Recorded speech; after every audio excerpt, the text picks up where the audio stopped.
В сентябре следующего года в Белогорске начнет работать завод по производству комбикорма «Амурптицепром». Первый камень на месте будущей стройки заложили накануне. Завод построят на месте закрывшегося в 90-е годы предприятия.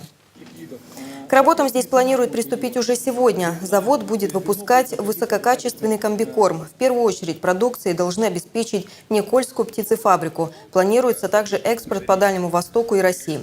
Стоимость производства оценивается в 230 миллионов рублей. Запуск первой очереди и элеватора намечен на сентябрь 2014 года. На заводе планируют обеспечить работой как минимум 50 человек.